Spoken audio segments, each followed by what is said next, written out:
இயேசு கிறிஸ்துவில் பிரியமுள்ள சகோதர சகோதரிகளே, அன்னையுடைய அன்பு பிள்ளைகளே, இயேசுவின் இனிய நாமத்தில் உங்கள் அனைவருக்கும் என் இனிய காலை வணக்கம். இன்று வியாழக்கிழமை. இன்றைய நாள் இனிய நாளாக ஆஸ்வதிக்கப்பட்ட நாளாக அமையற்றும்.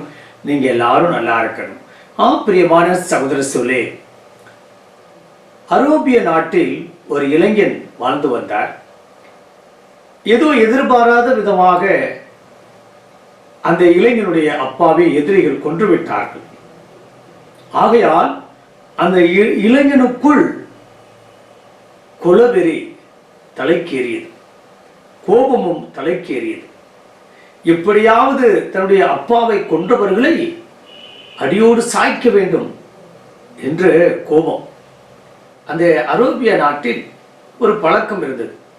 ஏதாவது ஒரு முடிவு எடுப்பதற்கு முன்பாக கோவிலுக்கு செல்வது, அங்கு 3 அம்புகள் வைத்திருப்பார்களாம். ஒன்றில் செய்யென்றும், இன்னொன்றில் செய்யாதே என்றும், 3ஆவதில் காத்திரு என்று எழுதப்பட்டிருக்குமா. கண்களை மூடி யார் அந்த அம்பை இடிக்கிறார்களோ அதில் என்ன எழுதப்பட்டிருக்கிறதோ அதையே இறைவாக்காக கருதி வந்தார்கள். இந்த இளைஞனும் ஆலயத்திற்கு சென்றார். சென்று ஒரு அம்பை எடுத்தான். அதில் செய்யாதே என்று எழுதப்பட்டிருந்தது. 2வது முறையும் எடுத்தான். செய்யாதே என்று எழுதப்பட்டிருக்கின்றது. ஜெபம் பண்ணிய பிறகு 3வது முறையாக அம்பை எடுத்தான். கண்களை மூடி, அதுவும் செய்யாதே என்று எழுதப்பட்டிருந்தது. இவனுக்கு மீண்டும் தலைக்கேறியது கோபம். கடவுளை பார்த்து கூறினானா, கடவுளே, இதே உங்க அப்பாவுக்கு இப்படி ஆயிருந்தா, உங்க அப்பாவை இப்படி யாராவது கொண்டு இருந்தா நீங்க சும்மா விட்டுருப்பீங்களா என்று கோபத்தோடு வீடு திரும்பினான். பிரியமான சகோதர சொல்லே, நிறைய நேரங்களில் நாம் முடியாத சூழ்நிலையில கடவுளை திட்டுவது, கடவுளிடம் கேள்வி கேட்பது, கடவுள் மேல் கோபம் கொள்வது இப்படித்தான் இருந்தது. ஆனால் இன்றைய நாளுடைய நற்செய்தியில் சக்கரியா ஒருபோதும் கடவுள் மேல் கோபம் கொள்ளவில்லை. அந்த கோவிலுடைய குருவாக இருந்தாலும், கருவூலத்துக்கு சென்று ஜெபிக்கக்கூடிய நபராக இருந்தாலும், சக்கரியா இன்னும் தனக்கு குழந்தை இல்லையே என்று ஒருபோதும் அவர் கவலைப்பட்டதில்லை. ஆண்டவர் மேல் கோபப்பட்டதில்லை. அதற்காக ஆண்டவர் மேல் எந்த ஒரு பழியும் சுமத்தவில்லை.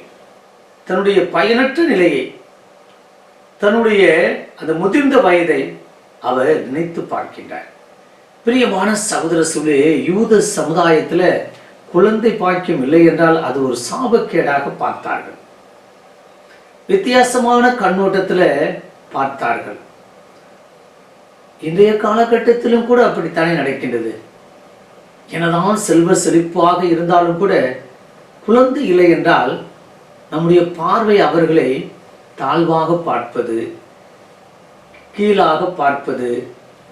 அந்த அவர்களாம் மலட்டுத்தன்மை உடையவர்கள், அவர்களால் குழந்தை பிறக்க முடியவில்லை, அது ஒரு ஆண்டவர் அவர்களுக்கு விதித்த சாபம் என்றுதானே நினைக்கின்றோம். நினைத்து பார்ப்பான் பவைக்குள்ளே, கடவுளால் கூடாதது ஒன்றுமில்லை என்பதற்கு ஒரு அருமையான உதாரணம் இந்த நாளுடைய நற்செய்தி.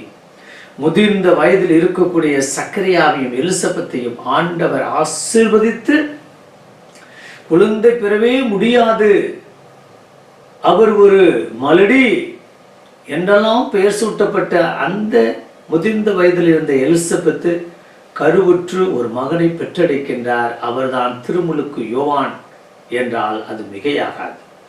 பிரியமான சகோதர சொல்லே, கடவுள் நினைத்தால் எப்படிப்பட்ட தாழ்நிலையையும் பயனற்ற நிலையையும் அல்லது எப்படிப்பட்ட சூழ்நிலையும் நபரையும் அவர் ஒரு கணம் நினைத்தால் அத்தனையும் தலையிலாக மாறிவிடும். நம்முடைய வேலை என்ன?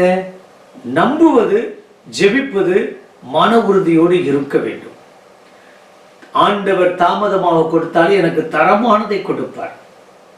கண்டிப்பாக என்னை சோதிப்பாரை தவிர அவர் என்னை ஒருபோதும் கைவிட மாட்டார். எவ்வளவு சோதனை வந்தாலும் நான் தாங்கிக் கொள்ளக்கூடிய அந்த சக்தியையும் பலனையும் ஆற்றலையும் வல்லமை எனக்கு கொடுப்பார் என் தேவன் என்ற அப்படிப்பட்ட உயர்ந்த எண்ணத்தோடு வாழ வேண்டும் என்பதுதான் இந்த நாளுடைய நற்செய்தியில ஆண்டவர் நமக்கு அழைப்பு விடுக்கின்றார். பிரியமான சகோதர சொல்லே, முதிர்ந்த வயதில் இருந்த சக்கரியாவையும் எலிசபெத்தையும் ஆண்டவர் ஆசீர்வதித்தார் என்றால், முடியாது, கூடாது, சாத்தியமில்லை என்று அறிவியல் கூறினாலும், மனுஷ மக்கள் கூறினாலும், அல்லது சமுதாயத்தில் அவருக்கு என்ன முத்திரை குத்தினாலும் அத்தனையும் ஒரு வினாடியில் ஆண்டவர் தலைகீழாக மாற்றினார். பிரியமானவர்களே, நம்ம வாழ்க்கையிலும் எப்படித்தான் போராட்டங்கள் இருக்கலாம், சவால்கள் இருக்கலாம், ஏமாற்றம் இருக்கலாம், அல்லது ஒரு சில நபர்கள் நம்ம இழிவாக பார்க்கலாம், ஓரங்கட்டி பார்க்கலாம், ஒதுக்கி பார்க்கலாம். ஆனால் அத்தனை பேருக்கு முன்பாக ஆண்டவர் அத்தனையும் தலையிலாக மாற்றுவார். இப்போது இருப்பதை விட உம்மை 1000 மடங்கு உயர்த்துவேன் என்று சொல்லக்கூடிய தேவன் நம் பக்கம் இருக்கின்ற போது நமக்கென கவலை? வெட்டு விடுவோம். ஒரு நாள் இழந்தது அத்தனையும் இரட்டிப்பாக நான் பெறுவேன். 1000 மடங்கு என்னை உயர்த்துவார் என்ற நம்பிக்கையோடு இணைந்து ஜெபிப்போமா? பரலோக தந்தை இறைவா, இந்த அருமையான நாளுக்காக உமக்கு நன்றி செலுத்துகிறோம் தகப்பனே. இன்று எலிசபெத்தையும் சக்கரியாவின் ஆசீர்வதித்த அருமையான குழந்தை செல்வத்தை கொடுத்தீரே. இன்று எங்கள் மத்தியில கூட எங்களுக்கு தெரிந்தவர்கள், எங்கள் வீட்டில் எத்தனையோ நபர்கள் இன்னும் குழந்தை இல்லையே என்ற வேதனையோடு வருத்தத்தோடு இருக்கின்றார்கள். எங்கு சென்றாலும் ஒரு சில இழிவுகளையும், ஒரு சில பிரச்சனைகளையும், ஒரு சில சூழ்நிலைகளில் ஓரம் கட்டுவதையும் நாங்கள் பார்க்கின்றோம். அவர் சாபக்கேடாக கூட இன்று கூட பார்க்கின்றார்கள். இந்த சூழ்நிலைகளாம் மாற வேண்டும். அன்று சக்கரியாவையும் எலிசபெத்தை ஆசீர்வதித்த தேவனே, இதோ எங்களுக்கு தெரிந்த நபர்கள் என்று யாரெல்லாம் குழந்தை செல்வம் இல்லையோ அவர்களெல்லாம் ஆசீர்வதித்து குழந்தை செல்வத்தை கொடுத்து அவர்களையும் இந்த சமுதாயத்தில் 16 செல்வங்கள் பெற்று பெருவாழ்வு வாழ கிருபை தரும்படியாக, உம்மால் முடியாது ஒன்றுமில்லை, உம்மால் நடக்காது ஒன்றுமில்லை, எல்லாம் சாத்தியம் என்ற உயர்ந்த எண்ணத்தோடு வாழ கிருபை தரும்படி எங்கள் ஆண்டவராய் இயேசு கிறிஸ்துவின் நாமத்தில் ஜெபிக்கிறோம் நல்ல பிதாவே. ஆமென்.